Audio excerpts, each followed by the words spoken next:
officers.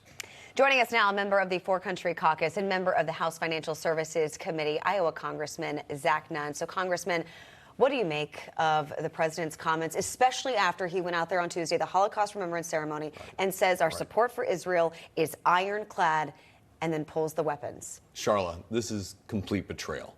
We have seen a president who makes a speech and does something that's a massive U-turn. And being a veteran of Afghanistan, I have seen this story play out too many times. Look, we have stopped the shipment of critical smart weapons to Israel to be able to minimize the amount of civilian casualties, but still cut off the head of the snake, which is Hamas, funded directly by Iran.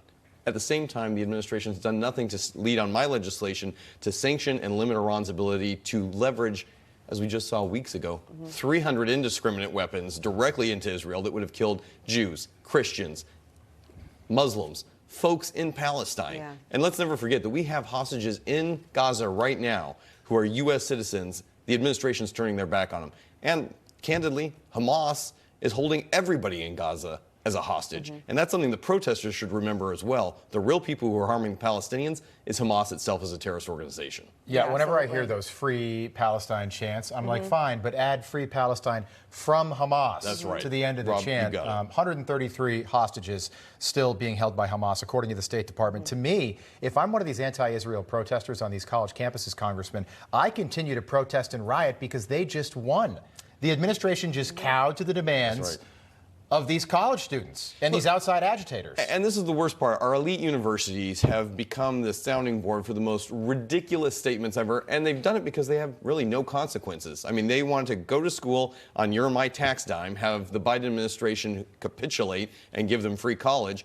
But then back in my home state of Iowa, I've got hardworking kids going to community colleges, becoming apprentices, diesel mechanics for trucking. They're the ones who keep this country going, and they've said enough. I'm not going to even look at going. I've got a junior in high school.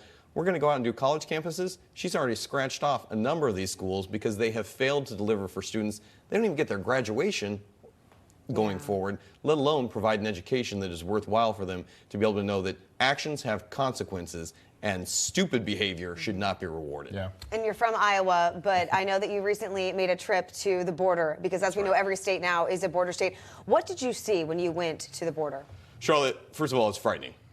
We have Iowa National Guardsmen who are deployed on the front line. I went around with Customs and Border Patrol, and we saw literally gaps in the fence line, hundreds of yards open, illegal immigrants coming across. Chinese military-age men I saw with my own eyes come across and enter into our country illegally, and CBP is largely handcuffed to do anything. We were with one agent. He's got to do an overnight shift. These guys are not only taxed to the max, we then saw where they allow these individuals to be dropped off after their 72 hours.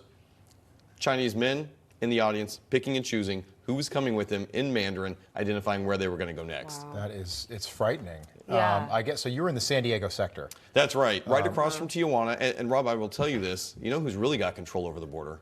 It's the cartels. Sadly, in the days we went in there, 3 individuals tried to come across from Mexico.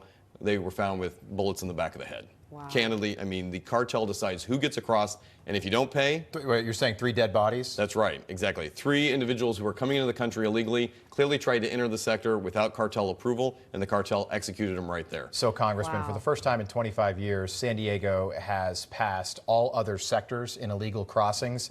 And what's remarkable, in just the last week of April, and that's the most up-to-date numbers we have, people from 69 countries have crossed into the San Diego sector alone. And the rest of the media want the American people to believe that these people are coming from Mexico or Central America, maybe South America. 69 countries is remarkable. In fiscal year 2021, we had 451 Chinese nationals cross. We've had over 30,000 so far this fiscal year. Mind you, they have to cross an ocean to get here. That's right. How are they getting here? Maybe more importantly, why are they coming here now? Rob, it's the absolute right question to be asking. Look, I worked for 2 decades as a counterintelligence officer, most of it focused on China. Right now, to get to the United States from China, you're paying $40,000 minimum to be able to be transported. This is, you know, concierge service by the Chinese government in direct partnership with the cartel to get folks across here. And as I said, once they come, it's not like they're coming to be great U.S. citizens. It's because they're working here. They know they've got a 5-year runway where they can operate under the radar. And the cartels, in particular, hand them off directly to Chinese-based mafia, particularly in California, and they're going to all sectors. We just led a bill to help shut down, shell companies that belong to China here. We've got farmland in Iowa that's trying to be purchased by Chinese nationals. These are the folks who are coming in. They're working off the books in software development, in hardware, and they're stealing intellectual property. But most importantly, it's creating a fifth column right here in the United States of Chinese supranationals reporting to the communist government. Can I 15 seconds? Yeah. Do you think there's a correlation between they're figuring it out now, because California is a blue state, Gavin Newsom's governor, much easier to get across that border versus Texas, where Greg Abbott's got the border on lockdown right now? It's 100% correct. This is the right thing to do. When you enter California, not only do you get your health care and your benefits paid for, you get a driver's license. You dramatically change the number of people in a congressional district. Next census, this is all on the line. So we've got to fight this now. Most importantly, for our country's sake, our national security sake, 300 plus individuals on the terrorist watch list. Those are the ones we know about. China, they're operating a much more lethal game targeting the United States. Scary. Congressman, thank you so much for joining us this morning. Really appreciate it. appreciate Zach it. Nunn, thank you. Thank you.